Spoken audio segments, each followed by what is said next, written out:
Welcome to Farm Charm Chic. I'm Emily. Today's episode is a 5 under 5 episode, and it is the Christmas kickoff. I am so excited to be getting into Christmas DIYs. I have 5 beautiful Christmas DIYs that each cost less than $5 for you today. If you like crafting, DIYs, dupes, hacks, thrift flips, or just creating in general, I would love if you would consider subscribing. If you like any of today's projects, remember to hit that thumbs up. But let's go make some DIYs. This project is so fun and simple, and it's something that you can use throughout the entire year. It's not specific just to Christmas. In fact, I've actually done this project for a couple of other seasons on my channel, and I just love it. So you just need one of these solid signs from Dollar Tree. It can be either the solid wood ones or the composite material such as this. It doesn't matter. It just can't be hollow. And all I'm going to do is just take my fingernail file and sand off the edges. I do not need to remove the graphic that's on here because I will be gluing cardstock over the top of it. And so the cardstock will be opaque. You will not be able to see this design through. If you're going to be doing something like painting it, you don't want that moisture of the paint to go through that graphic and bubble it up. And if you're going to be doing something thin like a tissue paper, you will want to peel this graphic back. Now I took this outside and I cut it down to be 3 inches high on each of these little blocks here. And you can do this with a table saw, a hand saw I've used several times. In fact, when I did a live on my channel and made these, I used just a table saw to do that, or a hand saw, and it works great. I'll put a link to those down in my description box if you're interested in checking them out on Amazon, but you can get them at any hardware store. They run about $10. Now I just sanded then smoothed out each of the edges of these blocks. You can see here that I got 5 blocks, or actually 6 blocks, out of one of those signs from Dollar Tree.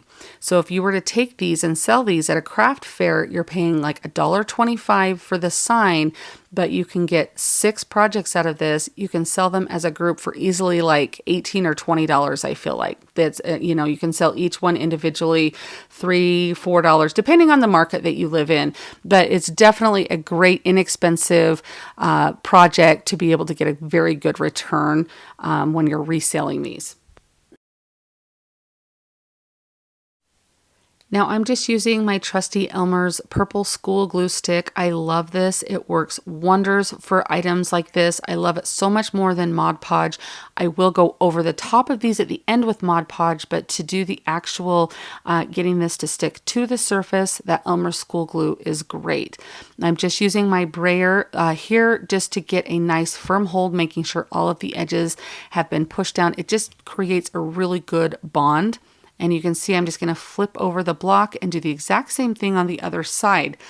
Now I've made this mistake way too many times, so I feel that I'm just going to share it because someone out there is probably just like me and goes to glue these together and flips it over to look at both sides and realize you've glued one side upside down. So every time I go to make these, I feel that happens to me at least once. So learn from my mistakes. I'm just letting you know if that matters to you and you want to be able to see it from the back side, make sure you're gluing them down right sides so that way one's not upside down. Now these are so fun because say you wanted to put a Christmas design on one side, you could flip it over and just put a beautiful winter scene or snowman on the other side. So that way during the season when Christmas was over, you could just walk around your house and flip these around to the other side. Christmas is put away and you've got a nice winter display out. It's also fun to be able to do like fall on one side and Christmas on the other, or you can do patriotic on one side for summertime and then flip it over and have like a nice cute just summer flower or something on there. They're so versatile and these are such great items to resell. People love these. They're just beautiful little tray sitters or shelf sitters. I just tucked these all over my home with my Christmas decor and they were so cute. And honestly, it's something that a lot of like, if you have people come over, this was the item people could like pick up in their hand, just really easy. They would pick it up and be like, oh, that's so cute. And they just loved them. So it's a beautiful, easy project and it's just super fun and quick to make.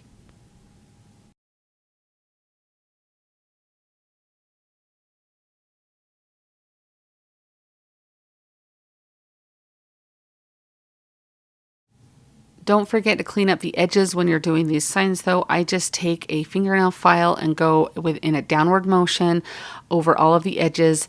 This is just going to take any of that excess cardstock off, and it's going to make this look like it was actually printed and made to go on your block. It's just such a great way to finish a piece, and I recommend anytime you're doing any type of decoupage, using any type of medium, to do this after the glue has dried to give that nice clean look. It just really elevates your piece to the next level.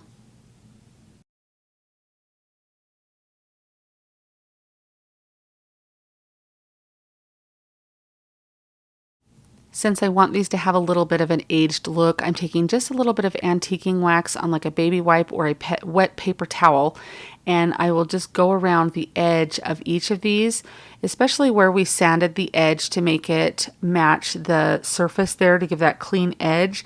It does sometimes expose a little bit more of that white cardstock. This just kind of helps mute that and kind of blend it in.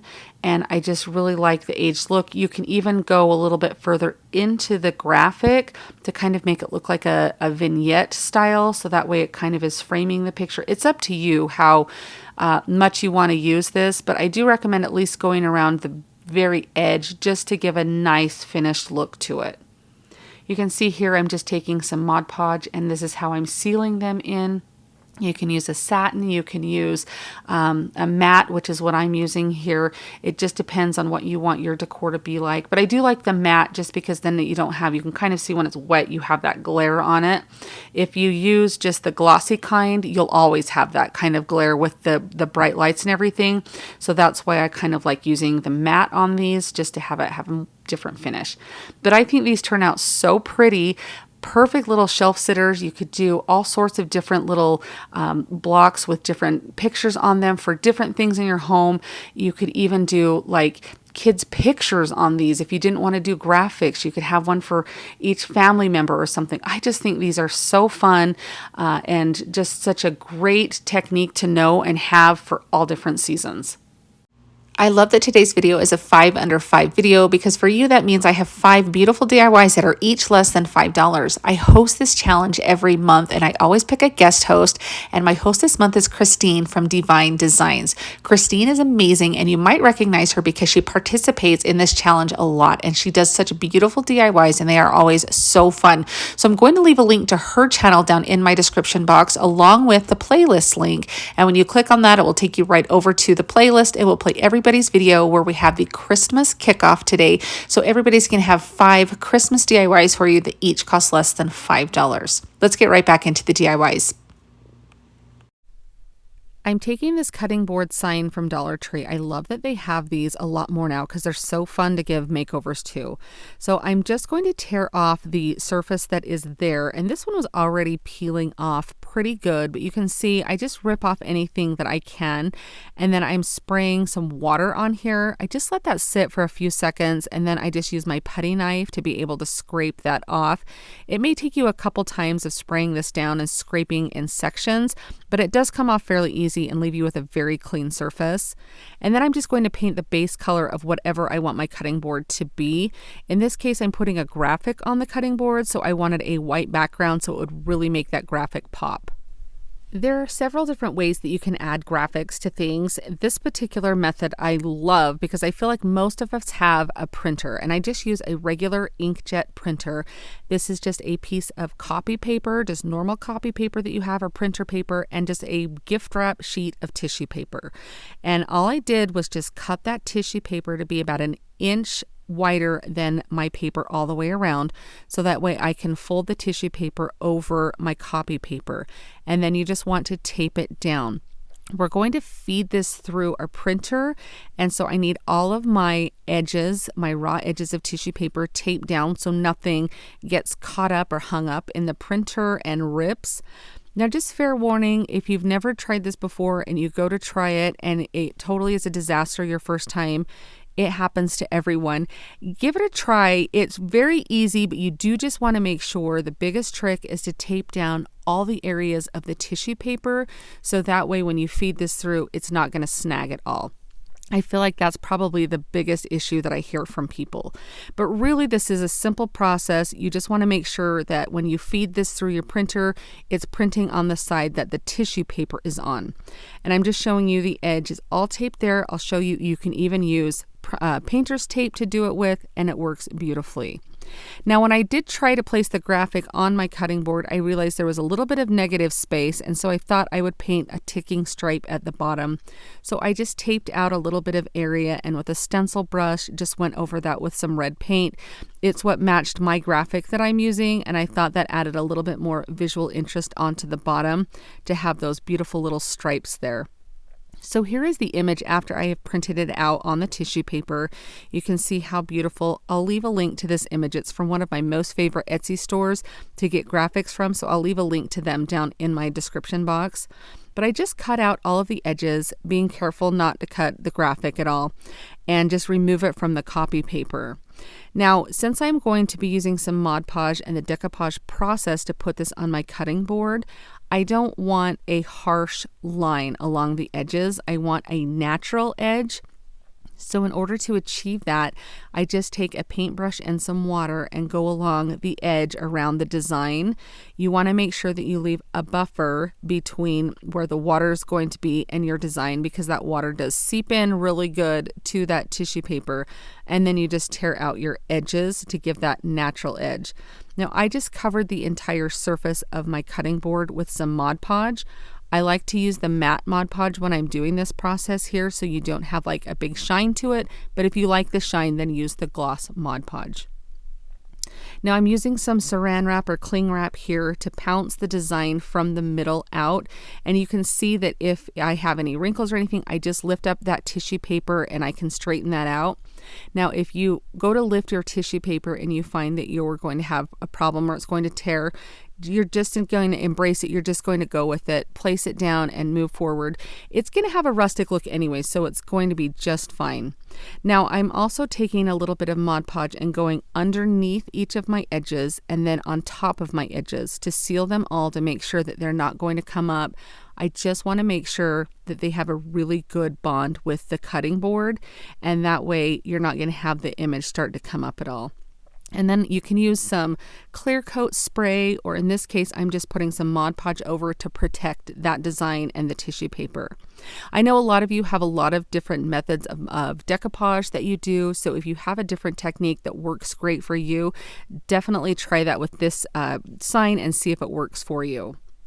Now I'm just going to take some of this really thick twine from Walmart is where I purchased this, down their crafting aisle, and I'm just going to wrap it around 5 or 6 times around the top of the cutting board or the neck of the cutting board there.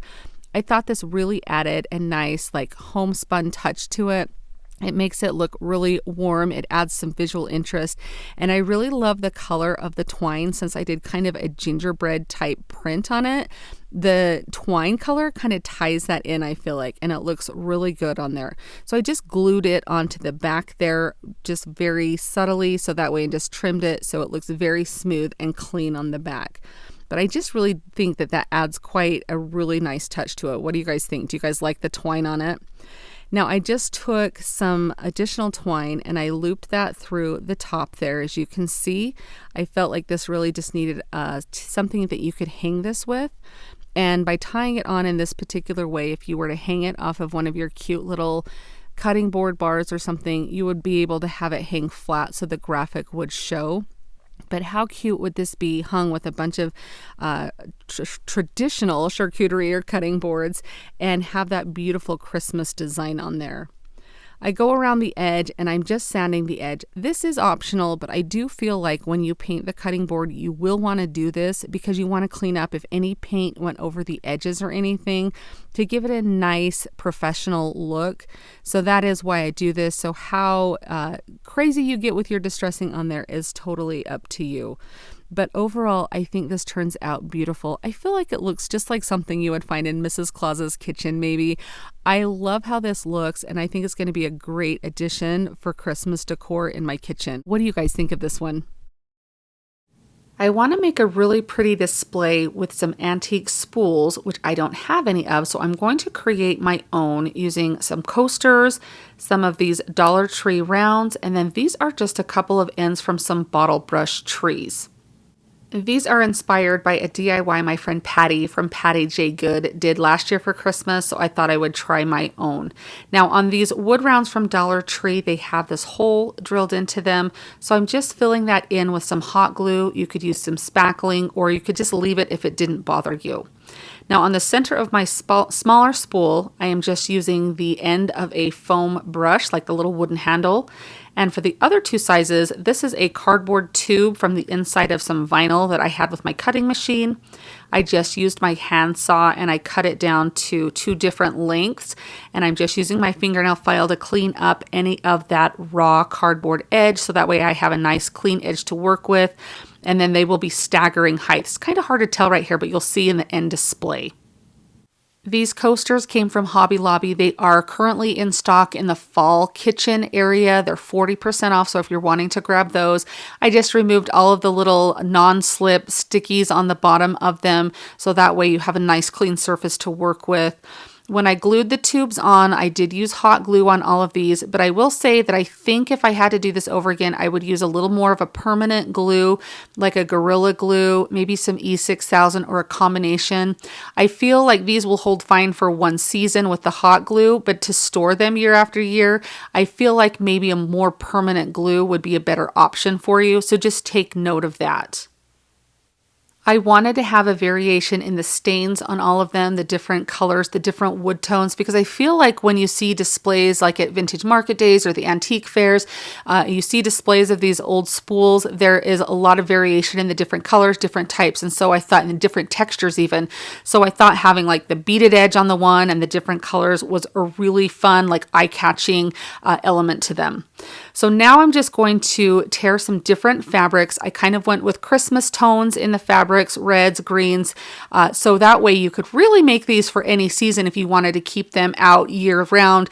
It would be kind of fun to come up with some different colors of fabric. But I just ripped them into strips so you had a really raw edge on these, and that way when you wind them around the different spools, you kind of get that look of that it's tattered and aged and kind of old. And you can see I'm just using a little bit of the hot glue to glue these on. Now this part, the hot glue is fine to use, so I was totally fine with this. I just felt like if you were going to store these and wrap them up, I felt like that hot glue might kind of come unhooked from the spool's edge. So that's why I mentioned that on that portion of the DIY, but getting this fabric on, the hot glue will work just fine. This isn't rocket science as you're doing this. It's fairly simple and easy, and you can watch and see exactly how I do this. But just every couple of times that I wrap it around, I'll put a little daub of glue to kind of help hold that down in place. And then when I get to the very end of the strip, I will glue that one down.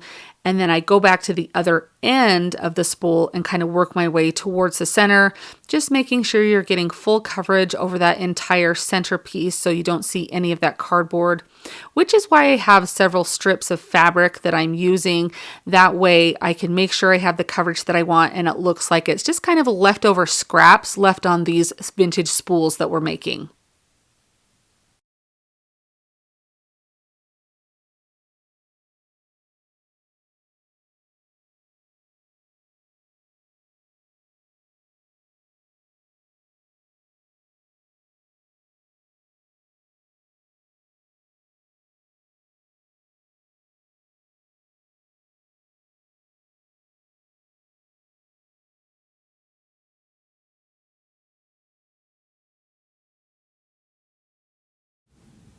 On my middle size of spool, I'm using a red fabric on here. It's kind of a red, almost like candy cane stripe was what it made me think of. And that's what's so fun about these, is you can personalize them so much to your own decor and the kind of fabrics that you would like. So the possibilities are endless.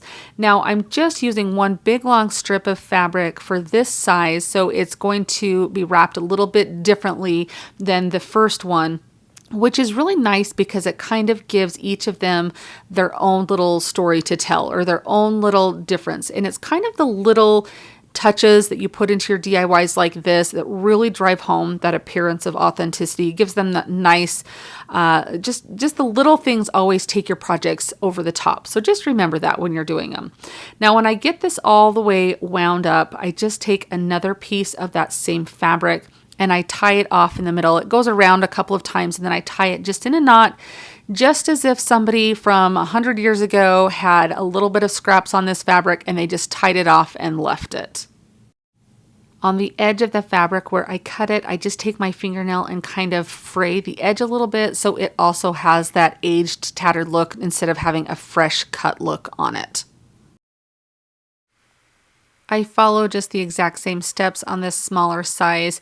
Now, you could use some smaller strips of fabric on this, but also some ribbon might be really cute, or some embroidery thread, or even some twine to kind of differentiate it even more. I just have a little bit of a different color. This is like a khaki green fabric that I thought tied in really well. Now, on the top of these, I just take these bottle brush trees that have been wildly popular over the last few years, and I'm just going to glue them onto the top of each of these. There's 3 different sizes of trees that I put on each one, and as a grouping, this is just going to look absolutely beautiful. Now, on that little teeny spool that I have there, I decide to kind of change it up a bit, and I tie a little bit of Baker's, the red and white Baker's thread. Baker's twine, is that what it's called? I think that's what it's called. But I just tie that on there to bring a little bit more red, Christmassy, a little bow in there, just like it had been tied up with some thread. I thought it kind of was a fun little element to add to that, so keep that in mind also. But look at how beautiful all 3 of these are together. Just even one of them is going to be beautiful in your decor, but to have a grouping like this, and maybe you already have some of these spools sitting around that you could do something like this with, but these trees are so popular to kind of stack on different things in your winter and Christmas decor, and I just thought this would be such a fun way to display these. I'm excited to have these sitting on my shelf, scattered with some different winter and Christmas decor amongst them. What do you guys think of these? Is this something that you would try? This project is a little out of my element here, but I had so much fun creating it. I'm just taking the scrapbook paper package that I got at Hobby Lobby, and I believe I've seen some at Walmart as well. I'm sure a lot of craft stores have them. It just came with a bunch of different embellishments, and I have this little galvanized tin envelope that I got at Dollar Tree, and all I did was just trace out on some scrapbook paper. I just have some fun Christmas plaid scrapbook paper. You don't really see it a whole lot in the back when I get done, but you definitely want it to cover up whatever design is on here. So I'm just using some good old trusty Elmer school glue. You guys know that I love this glue so much, and I'm just going to place that paper down there, and of course I cut it as close to the size that I could so that way it all matches up. But if you need to take a fingernail file along the edges to make sure that you get it sanded off and get everything looking exact and perfect, I recommend doing that. Now I have some cute little trees here. These also came from Dollar Tree, and then just a bunch of other Christmas florals that I have that I just cut some little pieces off of. You just need a little bit to do this little project. And I kind of wanted to be a little whimsical and just make a really cute winter or Christmassy scene. I just thought this was just fun, and for some reason it was just speaking to me. And I have all these little cutouts. You can see all these fun little embellishments that come here, so you can be creative. You could definitely cut your own out. You could use gift tags that you might have. Look at your gift wrapping. You might have some fun things to use there. But all of these came in this cute little set that I got. Of course, like the florals didn't, but all the little cutouts that I'm using, the little die cuts. And you could probably even purchase just some die cuts online if you wanted to. But I'm just doing that cute little label on the envelope there. I thought that was so cute. And I did kind of a dry fit before I started gluing things in, just to kind of get an idea of how things looked. And I kind of knew which pieces I wanted to use. So I recommend doing that. And then when you're kind of ready to go and you're ready to cement it all in, so to speak, then you can start gluing it in. So I have these darling little pieces of greenery that have these little red berries on them. It's like a cedar tree berry or something that I picked up at Walmart last Christmas, and I absolutely loved using them. So when there's Christmas florals start to come out, I'm definitely going to check for those, because I think I used every single bit of those that I had. And then you can see I'm just fitting everything in just a little bit of glue. You could probably even use some other type of like tacky glue or something like that if you didn't want to use hot glue, but I felt like the hot glue works totally fine. And I even grabbed some of these are the evergreen sprigs that you get in a pack of like 12 at Dollar Tree. I cut a couple in half to put in just to look like some extra little trees. I was going for a lot of different textures and a lot of different visually interesting differences, so it wasn't all the same greenery in there. And I just thought these cutouts were just really cute. And even some little like berries you can see there that I decided to put in. I thought that kind of added a little bit of a different pop to it, and I really liked the way that those looked as well. It was just so fun coming up with a little scene, and honestly, you can take these envelopes. I think I got this at fall time last year at Dollar Tree, but you could do a scene for any time of year using these same techniques. So it wouldn't have to just be Christmas that you did if you wanted to do, you know, a cute little 4th of July one or a cute fall one, even just make it specifically winter, not Christmas. I mean, so many endless possibilities. Now, I did just glue on a little tie here. I just took some twine and made that so I could hang this even off of like a cute little shelf or something. I think this scene turned out really cute. You could even put some Jenga blocks on the back of it to have it stand up so that way you could display it like this. But I just think this is so fun and whimsical and just very cute and such a fun and easy project for a crafter at any level. I found this really cute sign at Dollar Tree, and I mean, it's beautiful the way that it is, but I bought a couple of them to redo for different seasons, and I thought it would be really fun to have one for Christmas. So I really love the window pane kind of detailing on here. So I'm just carefully putting my putty knife underneath that. I was able to slide it in under one of the corners, and then I'm just going to gently go around and peel this back. Now, it by all means does not peel off super smooth. As most things from Dollar Tree, it's kind of hit or miss when you are peeling things back, but it ends up being okay. I didn't keep any of the other little scrap pieces you can see off to the side. It ended up gluing back on just fine. So I just took my mister bottle and sprayed. This is just like a paper graphic that's been glued onto the top. So I'm just spraying that with my mister, and then I'm using my putty knife to scrape that back. You could also just get like a damp rag and soak that on it, like just press that down on it for maybe 5 or 10 minutes to kind of loosen all of that paper up, get some moisture under that, and it scrapes off extremely easy. And then here I'm just wiping it down with a dry paper towel just to get any of the excess residue off. This scrapbook paper came from either Hobby Lobby or JoAnns, and I thought it was giving off some really fun candy cane vibes, so that's why I decided to go with it. I liked the diagonal direction of the stripes. So I'm just tracing the shape of my sign out there, and then you want to cut this just a little bit bigger than your sign, have a little bit of an overhang on the edge there, and to get this to bond to your surface, I'm just using some purple Elmer school glue stick. I love this stuff. I have projects that I've made over several years with this glue, and the bond is still holding. I've never had a problem with the paper lifting up or it stop holding the paper or anything. It is just fantastic. I do use a brayer like I'm doing here to get that nice complete bond. And then to make your edges nice and clean looking, I'm using a fingernail file and a downward motion. That just makes the paper look like it was cut to size for your project. It gives it the nicest finished look. And then I'm going to just glue back the window pane detail here with just a little bit of super glue around the edges.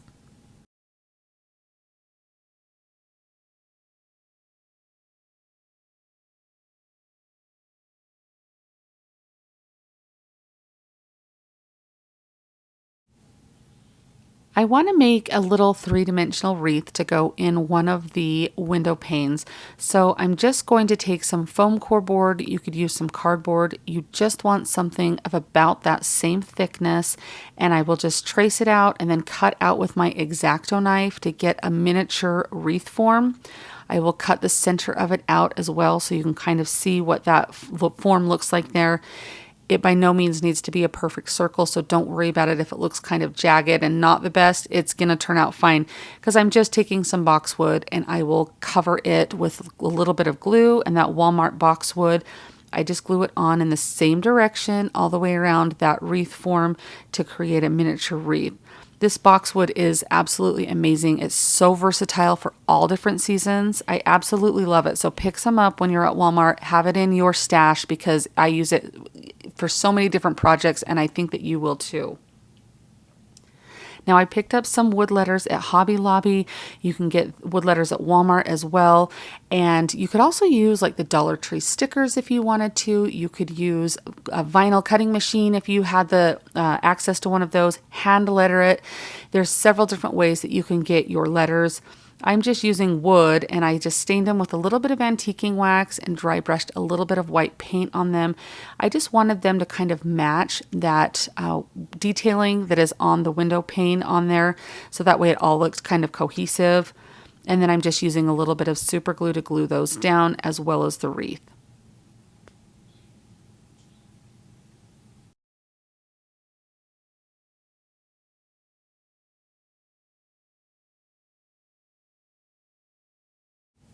Now you could leave the wreath just plain green. I really love Christmas time when you get to go over the top and embellish things to the max. So I took that advantage of that and got some little berries here. This is just a pick from Dollar Tree, and I'm just going to sporadically glue a bunch of them around the wreath. It would be really fun to tie in your home colors that you do for Christmas with this. So if you do more of a neutral color Christmas, you could have a neutral color paper as well as using like some white berries on there would be really pretty. I just feel that that kind of really drives home the Christmas feel to the sign. Now I'm taking some ribbon here. I picked this up at JoAnns, and this is actually the same ribbon that I've used throughout my entire home. So it's really going to match everything and make everything look cohesive together. So you can see I just took some ribbon to pinch together here to make the tails and the loops. And then I will take one little bit of the ribbon to kind of make it look like it was all tied as one piece.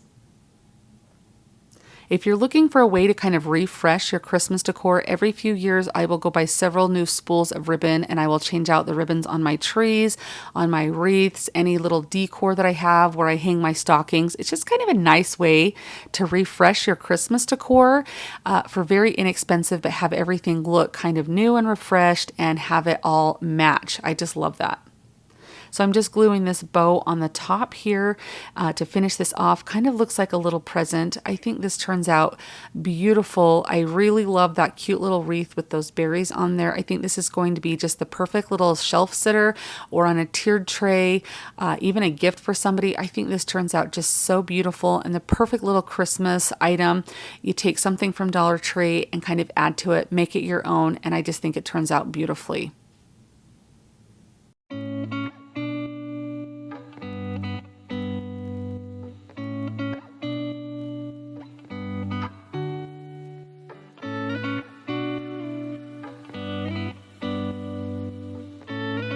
Thank you so much for joining me for this Christmas kickoff. I am so excited to get started with Christmas DIYs this year. Is there any Christmas DIYs, techniques, or anything new that you've seen you would like me to try? Let me know down in the comments. I always love seeing what you guys would like to see me create or ideas that you guys have because you guys have the most creative community here and I absolutely love it. Remember that this is part of the 5 Under 5 DIY challenge. So when you click that link that's pinned in my comments or in my description box, it's going to take you right over to the playlist. Remember to say hello to everybody. And thank you again to Christine from Divine Designs for being my guest host this month. She is absolutely amazing. Stop by her channel. In fact, her video is going to play next after mine on the playlist. So if you click that link, you'll see her video next. She is just amazing. So remember to subscribe to her channel while you're there. Thank you so much for watching and I'll see you next time.